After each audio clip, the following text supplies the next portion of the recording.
வணக்கம். எழுத்தாளர் ஜெயமோகனுடைய பேய் கதைகளும் தேவதை கதைகளும். தலைப்பு 1. இமயோன். நெல்லிமலையின் உச்சியில் எருமைப்பாறை நுனியில் நின்று சுத்தமான அரைவட்டம் போல மங்களாக ஒளிவிட்ட தொடுவான் கோட்டை பார்த்தேன். மேற்கு வானில் மேக கூட்டங்களுக்குள் சூரியன் மெல்ல அமிழ்ந்து கொண்டிருந்தது.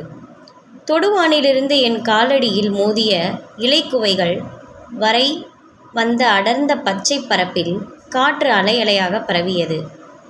என் சட்டை கைகள் சிறகுகள் போல படபடத்தன. எனக்கு பின்னால் அகஸ்தியர் கூடமலைகளின் அடுக்குகள் 4 வகை நீல நிறங்களில் எழுந்து நின்றன. புகை நீல நிறமான 4வது அடுக்கின் நுனி கரிய மேகங்களில் ஆழ புதைந்திருந்தது.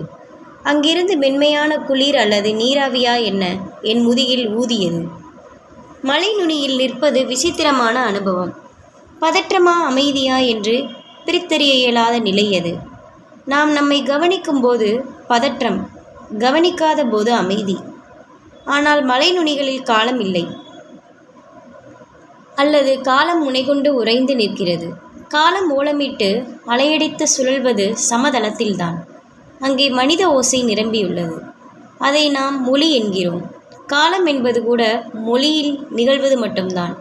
வானில் காலம் இல்லை, ஏனெனில் அங்கே தூரம் இல்லை, ஒளி இல்லை. அளக்கப்படாத போது காலம் இல்லை. மண்ணிலிருந்து எழுந்தாலும் மலை விண்ணில் இணைந்திருக்கிறது. காலத்திலிருந்து காலமின்மை நோக்கி எழுச்சியது. பின்புறம் 4 அடுக்குகளாக எழுந்து நின்றிருக்கும் மேற்கு தொடர்ச்சி மலையில் ஒவ்வொன்றிலும் ஒவ்வொரு காலம் உறைகிறதா என்ன? நீலம், இளநீலம், பச்சை நீலம், சாம்பல் நீலம் என்று வேறுபட்ட நிறங்கள் கொண்ட காலம். இதோ இந்த அடுக்கில் மலைக்காணிகளின் காலம். அப்பால் ரவிக்குட்டி பிள்ளையும் அனந்தபத்மநாபனும் வாழும் காலம். அப்பால் ஆய் மன்னர்களின் காலம். அதற்கு அப்பால் இந்த சிந்தனைகள் கூட இந்த மலை உச்சியில்தான் வருகின்றன. மண்ணில் நிற்கையில் சிந்தனைகளின் ஒழுங்கே வேறு.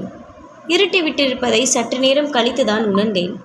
மலைகளுக்கு அப்பால் இருந்து மேகங்கள் கரும்புகை சுருள்கள் அடர்ந்து எழுவது போல வந்து பரவி வானை நிரப்பிக் கொண்டிருந்தன. ஒரு மேகத்தை இன்னொன்று தலையால் உந்தியபடி மேலெழுவது போல ஒளிமங்கி மலைகளின் நிறம் மாறுபடுவதை கண் சுற்றி சுற்றி பார்த்து கொண்டே நின்றேன்.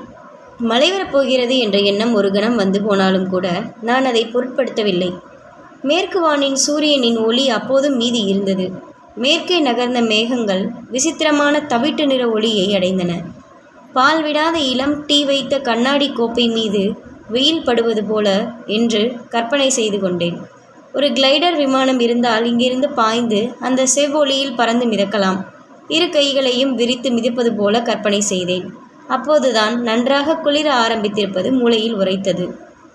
என் ரெக்ஸின் பையை தோளில் மாட்டிக்கொண்டேன். அதிகம் போனால் அரை மணி நேரத்தில் மழை கொட்ட ஆரம்பித்துவிடும். என்னிடம் குடை, மலைக்கோட்டு எதுவும் இல்லை.